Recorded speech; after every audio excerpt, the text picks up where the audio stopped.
जाती है। मतलब तू अंधी नहीं है, तू देख सकती है। हाँ, तू मेरी सबसे खास सहेली है, इसलिए बता रही हूँ। मैं ठीक हूँ, बिल्कुल ठीक। अरे तो फिर अंधी होने का नाटक क्यों कर रही है? दुनिया देख ली है मैंने, देखा है मैंने कैसे सास को देखकर बहुएं रंग बदलती है। मैं अपने बेटे के बिना नहीं रह सकती।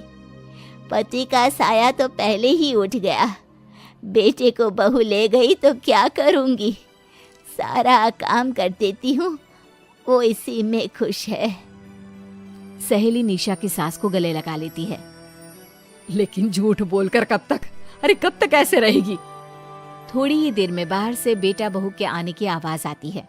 बस चुप कर, जो मैं कर रही हूँ बस साथ दे मेरा, नहीं तो। बहू घर पर आती है।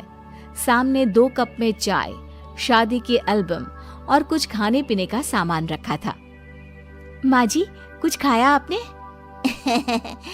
खाना क्या है बहू, बस चाय पी है। सब्जी दे दे, मैं काट देती हूँ, रात के खाने की तैयारी हो जाएगी। अरे नहीं माँ जी, मैं खाना बना लूंगी, आप आंटी के साथ बैठिए ना। बहू सारा खाना बनाकर सास को आवाज देती है और सभी बैठकर खाना खाते हैं। माँ जी, ये लीजिए, कटहल खा लीजिए, ये कह रहे थे कि आपको बहुत पसंद है। हाँ हाँ, ला दे। बहू सास को रोटी का डिब्बा पकड़ाती है, लेकिन सास नहीं पकड़ती।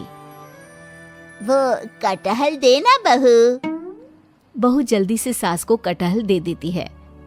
अगले रोज फिर सास झाड़ू लगा रही होती है कि बहू कहती है, माँ जी, आप ठीक से झाड़ू नहीं लगा रही, पीछे देखिए कितना सारा कचरा फैला हुआ है, लाइए मैं लगा देती हूँ।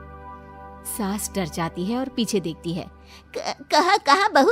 अरे कहीं तो नहीं है कचरा, देख। नहीं माँ जी, आप देख नहीं सकती ना, इसलिए आपको नहीं दिखा। बहू सास से झाड़ू लेकर सारे घर में झाड़ू लगा देती है।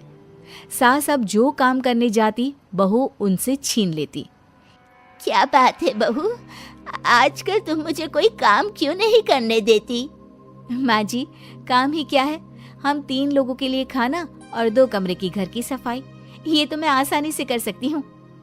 सास को समझ में नहीं आता कि आखिर बहू ऐसा क्यों बोल रही है। वो कुछ दिनों तक सब देखती है और फिर एक दिन बहू की सहेली आती है। अरे रमा, क्या बात है, कैसे आना हुआ? बैठ, मैं चाय लाती हूँ। अरे नहीं नहीं निशा, तू सहेली से बात कर, मैं ले आती हूँ चाय। वाह, क्या बात है, तेरी सास को आंख से दिख भी नहीं रहा, लेकिन चाय बनाने को तैयार। और एक मेरी वाली है, हाथ पैर हिलाने के भी पैसे लेती है। वैसे यार आज मैं रिलैक्स हूँ, छोड़ आई मैं उन्हें वृद्धाश्रम। सास डर जाती है और अंदर से चाय बनाकर ले आती है, लेकिन डर के मारे सास के हाथ से चाय की ट्रे गिर जाती है। बहू की सहेली बोल पड़ती है, अरे कुछ काम होता नहीं है तो करती क्यों है बुढ़िया, एहसान दिखाने के लिए? अरे मैं तो कहती हूँ तू भी इस अंधी को वहीं छोड़ा। नहीं नहीं निशा बहू, मुझे माफ कर दे, गलती से ट्रे गिर गई। मैं सारा काम करूँगी, बस मुझे मेरे बेटे से अलग ना कर, मैं नहीं रह पाऊंगी उसे देखे बिना। बस माँ, यही सुनना था। आप देख सकती हैं, फिर भी डर के मारे जो नाटक आपने अंधी होने का खेला, मैं उसे खत्म करना चाहती थी। माँ जी, आप घर की बड़ी हैं, मेरे पति की माँ है, मेरे लिए आपकी जगह भगवान से कम नहीं। आप अंधी नहीं भी होंगी तो भी मैं कभी भी आपको खुद से दूर नहीं करूंगी माँ जी, मेरा विश्वास रखिए। फिर निशा सहेली को देखती है। अच्छा होगा रमा कि तू मेरे घर से चली जाए, क्योंकि मेरे घर में ऐसे लोगों के लिए कोई जगह नहीं है जो बड़ों की इज्जत नहीं करते।